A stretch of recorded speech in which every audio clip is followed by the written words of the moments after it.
अब जरा बात जीएसटी निजाम की भी करते हैं। जीएसटी निजाम की एनिवर्सरी तो हुई, लेकिन जीएसटी के निजाम के साथ ही जम्मू कश्मीर के ताजिर इंतहाई परेशान है। सिस्टम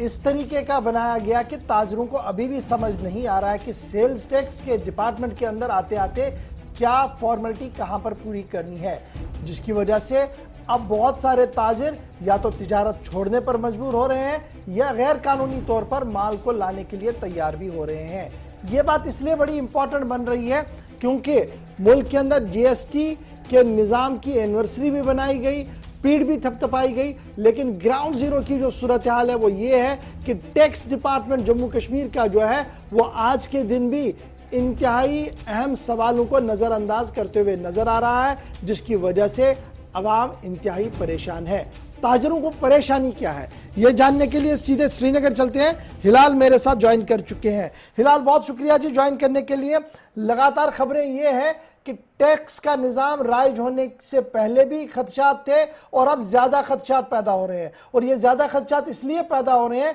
क्योंकि सेल्स टैक्स महकमा किसी भी बात को इन क्लियर कट समझाने में नाकाम हो रहा है। न तो कभी कैंपेन किया गया और ना ही कभी ऐसा सिंपोजियम किया गया जहां पर उन्हें समझाया जाता कि अब इस नए कानून के अंदर क्या फायदा है, क्या नुकसान है और कैसे आपने अपनी बैलेंस को मेंटेन रखना है। क्या कुछ कह रहे हैं ताजिर? बिल्कुल, गैर मुख्तलिफ ताजिरों के साथ जब हमारी बात हुई है तो उनका मानना है कि जब से जीएसटी लागू हुआ है तब से जो टैक्सेशन का जो सिस्टम है वो बदल गया है। यानी इससे पहले किस तरह से टिन नंबर पे माल लाया जाता है, अब जीएसटी पे लाया जाता है, और उसके बाद इसको कैसे इंप्लीमेंट किया जाता है। आपने अपनी फैक्ट्री पे, अपनी दुकान पे कैसे एक बुक को मेंटेन करना होगा जिसमें आप लिखेंगे कि आपका जो मैन्युफैक्चरिंग में आप तैयार क्या कर रहे हैं, फिर आप बेच क्या रहे हैं। तो उस हिसाब से एक बड़ा सिस्टम जो होना चाहिए था वो नहीं है, क्योंकि ताजिरों का मानना है कि आज भी जब उनके यूनिट्स पर या उनके जो बिजनेस यूनिट्स है वहां पर जब सेल्स टैक्स की टीमें जाती हैं तो उन्हें वहां या तो जुर्माना किया जाता है या उनसे जो है इजाफी पैसे भी लिए जाते हैं या किसी तरह का उन्हें दबाव जो है पड़ता है। वो इस वजह से कि उन्हें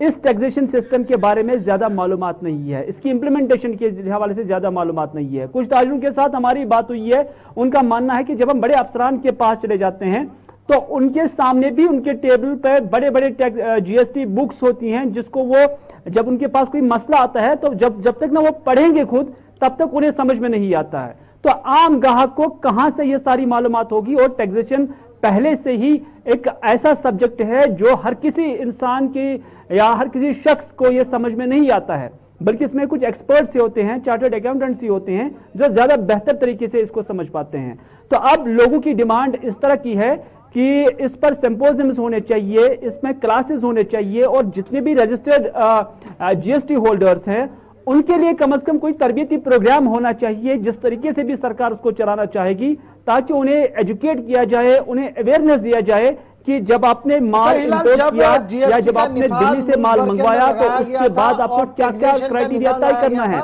और जब आप इसको सेल करेंगे तो सेल करने के दौरान आपको किन चीजों का ख्याल रखना है, आपके यूनिट पे क्या क्या चीजें इंस्टॉल होनी चाहिए थी, आपकी मेंटेनेंस कहां कहां पे होनी चाहिए थी। ये सारी चीजें उन्हें अगर एक एजुकेशन प्रोग्राम के जरिए उन्हें समझाया जाए तो उससे एक तो शिफाफियत आ जाएगी इस निज़ाम में, टैक्स पे करने में भी और टैक्स समझने में भी। और दूसरी बात यह है कि उससे जम्मू कश्मीर की खजानी आमरा को फायदा होगा। हालांकि उनका यह भी मानना है कि जो टैक्स डिपार्टमेंट है वो बहुत अच्छी तरीके से काम कर रहे हैं, बहुत अच्छी तरीके से कलेक्शन भी कर रहे हैं, लेकिन जो लोग ट्रांसपेरेंसी के साथ व्हाइट में काम करना चाहते हैं तो उनके लिए अगर एजुकेशनल प्रोग्राम होंगे, उनके लिए अगर तरबियती प्रोग्राम होंगे तो वो पूरी स्टेट के लिए ज्यादा बेहतर होंगे। बहुत बहुत शुक्रिया जी लाल हमारे साथ ज्वाइन करने के लिए। ताजिर क्या कुछ कह रहे हैं, लेकिन इंतजामिया की अपनी मजबूरियां और परेशानियां साफ नजर आ रही है।